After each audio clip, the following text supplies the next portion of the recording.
Most seven-figure entrepreneurs are overpaying in taxes because no one has ever showed them how to think about taxes strategically. They have a CPA, they file on time, all the right numbers are in the right boxes. And the problem is that by the time you're doing a tax return or filing an extension, it's already too late. Most CPAs are operating like historians. They're just reporting what already happened. But what actually creates meaningful tax savings is designing what happens before the year ends. If you're bringing home high six or seven figures from your business, then your biggest tax opportunities are not going to come from finding one more deduction or being told to just max out your retirement accounts or for waiting on your CPA to suddenly start bringing you ideas. They come from proactively coordinating a few key decisions: how your income is structured, how your spending is treated, and how your investments align with the tax code. And when those aren't coordinated,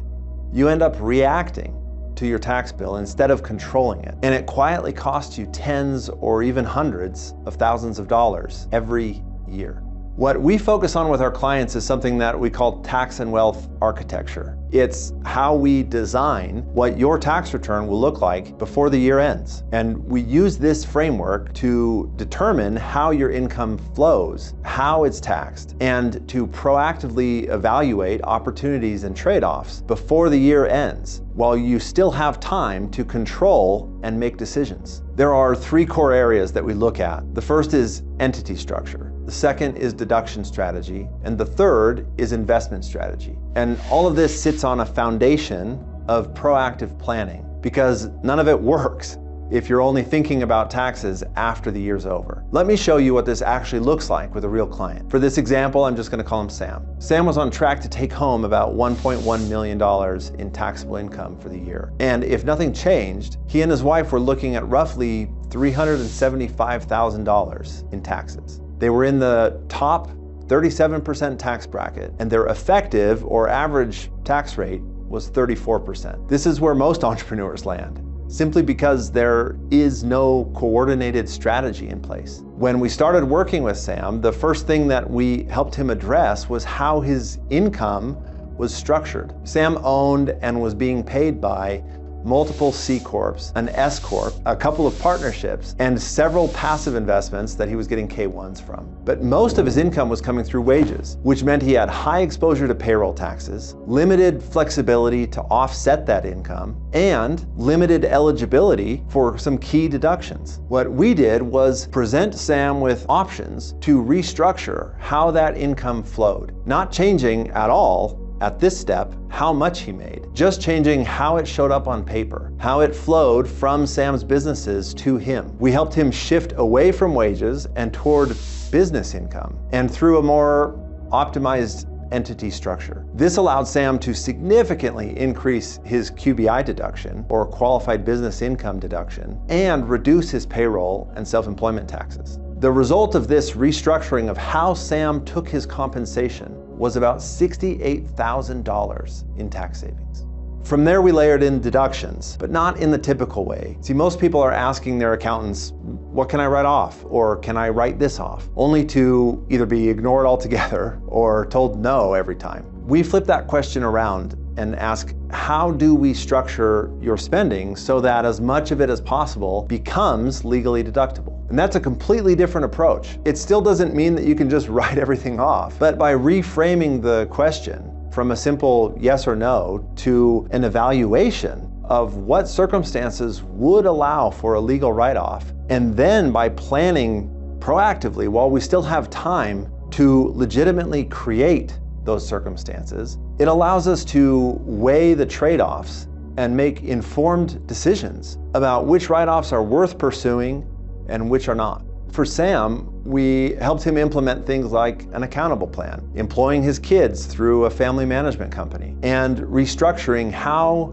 certain big ticket expenses were documented and categorized so that nearly $200,000 of money that he and his family were already spending became legally pre-tax rather than after tax, which saved him another $57,000 in taxes. At this point, In a single year, we were up to $125,000 in total tax savings. And this is where we moved to the strategy that got the biggest impact for Sam and his wife, to take advantage of the investments that they had already made into real estate by using the incentives that are built into the tax code to encourage real estate investment, which allowed them to claim accelerated depreciation and a large front-loaded deduction on that real estate value. Now, taking accelerated depreciation on real estate and actually being able to claim those losses against your ordinary business income is by no means a one-size-fits-all solution. But for Sam and his wife, it did make sense. And we were able to help them arrange their real estate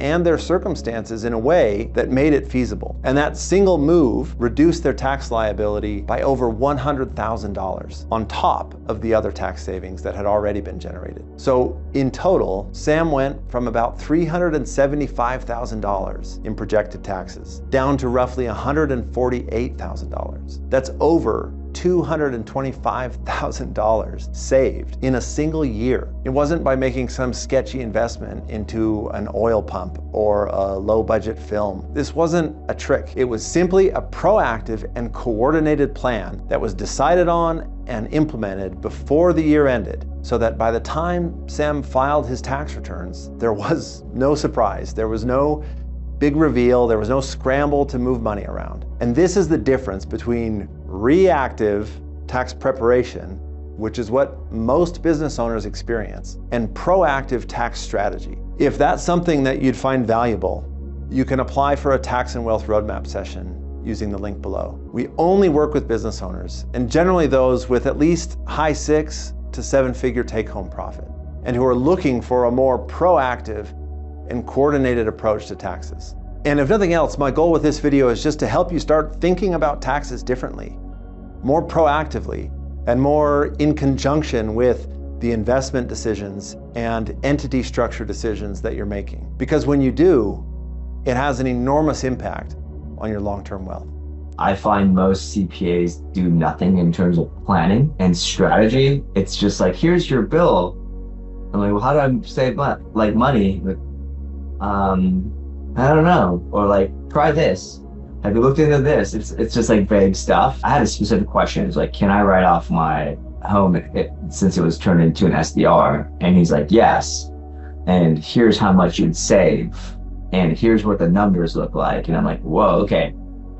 So he ran down that scenario with me. Wow, gosh, that's a lot. That's like $40,000. Yeah, it's $41,000. And is it mainly due? I mean, it's all pretty much due to the property. Is that right? I'm gonna isolate this out so we can see just the effect of the property. Okay. So let me do that real quick. Yeah. And like I said, I talked to 5 people, and everyone else answered my question. And some of them answered it negatively, meaning like they said, no, you can't do that, and here's why. And obviously I went with the yes answer because that saves me more money, but also like there was a good defendable like reasoning for around that, right?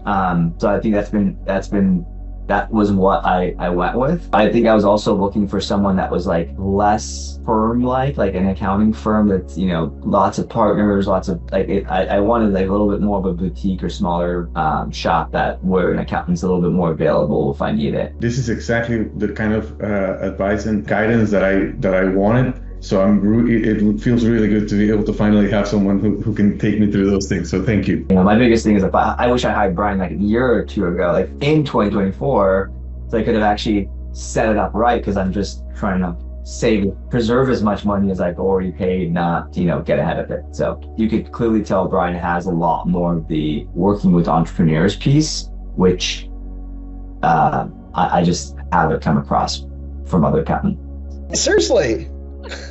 Wow, man, this has been awesome. I'm glad we switched.